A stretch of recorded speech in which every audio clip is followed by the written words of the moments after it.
Halo semuanya, selamat pagi, siang, sore, malam, kapanpun kalian membuka video ini. Selamat datang juga kepada Bapak Zaid yang mungkin menonton video ini dan teman-teman sekalian. Perkenalkan, nama saya Ibnu Fajrul Huda.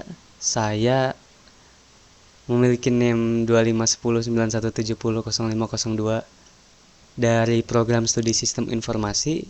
Saya dari kelas 02 SISE 006 di Universitas Pamulang Kampus Kota Serang. Jadi kali ini saya akan melakukan simulasi mengenai 3 arsitektur jaringan, yaitu LAN, MAN, dan WAN sebagai pemenuhan tugas ya untuk pelaksanaan UAS. Dan pada video kali ini saya akan memulai dulu dari arsitektur LAN. Nah, bisa kita perhatikan bersama pada area ini. Ini merupakan implementasi, saya ngebuat contoh ya, jaringan LAN pada laboratorium komputer. Nah, di sini komputer mahasiswa itu saya bagi jadi 2 baris, yaitu baris A dan baris B. Masing-masing dicolok ke switch pada barisnya masing-masing juga. Nah, kalau dilihat dari strukturnya, lab ini menerapkan topologi tree. Nah, oh iya, sebelumnya ini sebenarnya nggak nyambung ya teman-teman. Jadi ini benar-benar topologi tree gitu. Nah, switch baris tadi, switch baris A dan switch baris B tersambung juga ke switch inti. Nah, switch inti ini terhubung ke PC dosen atau instruktur yang biasanya ada di depan suatu lab gitu. Ya, seperti pemateri gitulah. Nah, di bagian atas ini saya juga menempatkan ada router ya.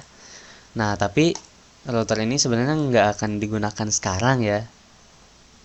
Sebagai spoiler, mungkin router ini nanti akan kita gunakan sebagai pintu keluar atau gateway kalau lab ini mau terhubung ke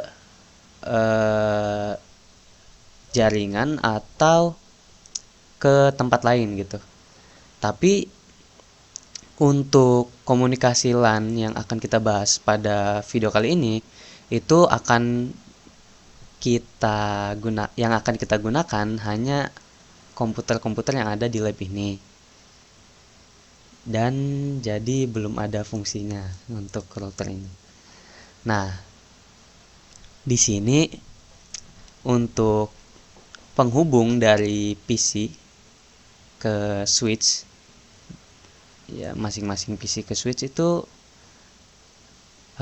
saya menggunakan kabel copper straight through. Ya, itulah. Sederhananya, kenapa kabel ini? Nah, sederhananya sih ya karena kita ngubungin 2 jenis perangkat yang beda jenisnya. Nah, yang satu dihubungin dari kartu jaringan dari PC, yang satu dihubungin ke port fast ethernet yang ada di switch. Nah, selanjutnya yaitu kita bakal ngecek yang namanya IP. Buat contoh sih, kita contoh PC dokter nih ya. Dokter lagi, dosen maksudnya. Nah, di PC dosen ini kita bakal masuk ke konfigurasi ya, teman-teman. Nah, karena apa ya?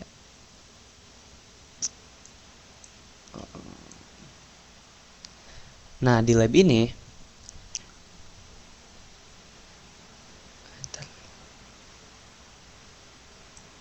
oh iya. Karena switch ini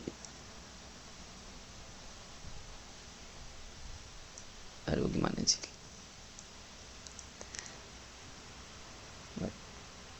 gampang.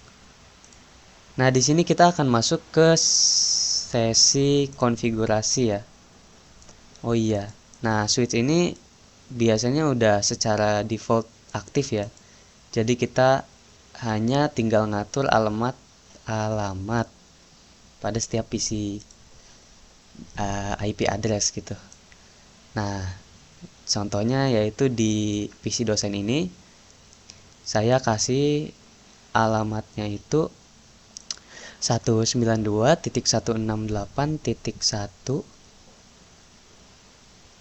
bukan di sini. .2 ya. Nah, yang ini. Dengan subnet masknya itu 255.255.255.0 dan ya default gateway-nya itu. Dan oh iya, di sini kita menggunakan seluruh apa ya? Di lab ini seluruh komputer ini menggunakan IP static kelas C ya. Nah, sedikit info nih buat teman-teman yang nonton, kalau kalian pengen lebih dalam mengetahui kenapa harus pakai kelas C dan bagaimana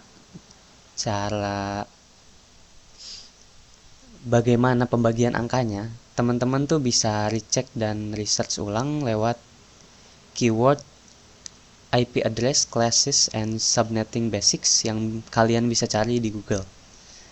Nah, IP address tiap PC ini sudah saya isi ya, teman-teman. Nah, ini 1.3, lalu ini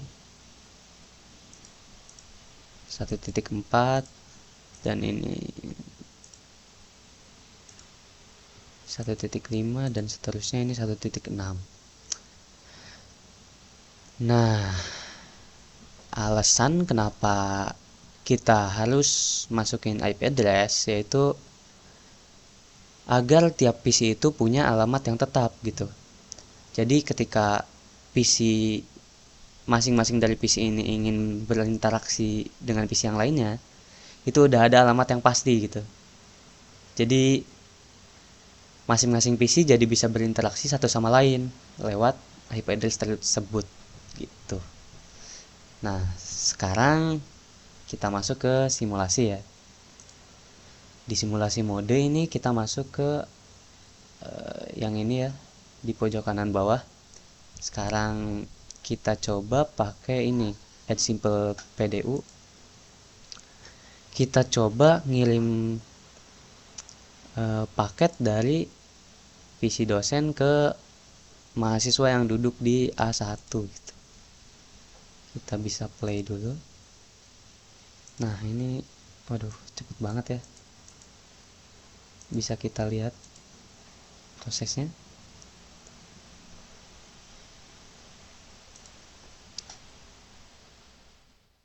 Nah, ini terkirim ke PC mahasiswa A1, lalu PC tersebut mengembalikannya.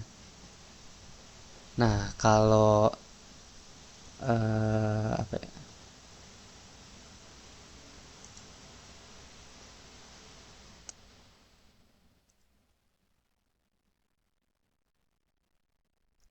Nah, jadi kalau teman-teman lihat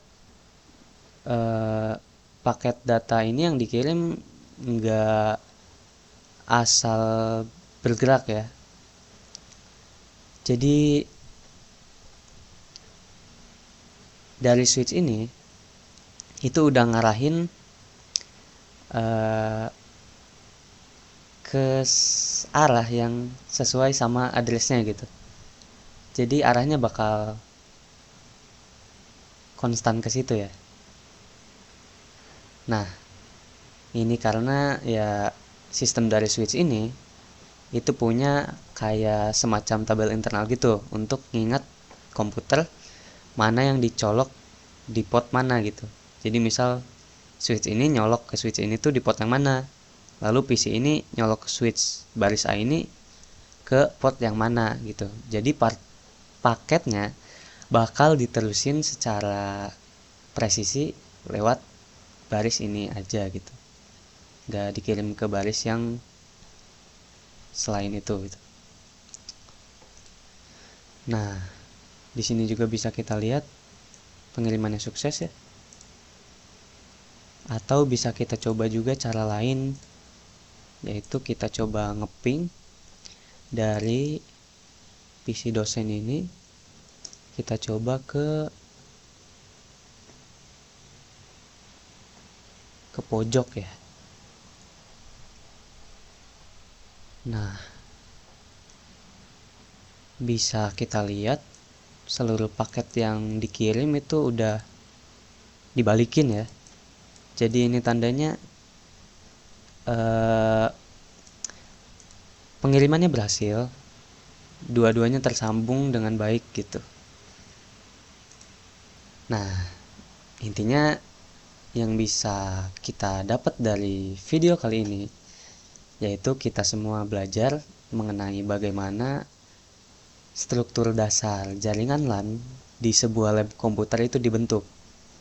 Nah, kita barusan udah pakai contoh topologi tree untuk menyusun switch-nya dan rangkaian PC-PC yang ada di sini gitu. Dan kita juga udah tahu cara kerja switch yang memanfaatkan address-nya, MAC address untuk mengirim datanya secara tepat dan ya privat. Jadi intinya ya jaringan LAN ini ya fungsinya untuk menyediakan koneksi dari lokal lab ini secara cepat dan efisien. Nah, mungkin cukup sekian dari saya. Saya mohon kritik dan sarannya di kolom komentar di bawah. Jika ada bahasan dari saya yang kurang tepat atau masih keliru, mungkin kita bisa diskusi lebih lanjut di kolom komentar sana. Mungkin cukup sekian dari saya. Terima kasih.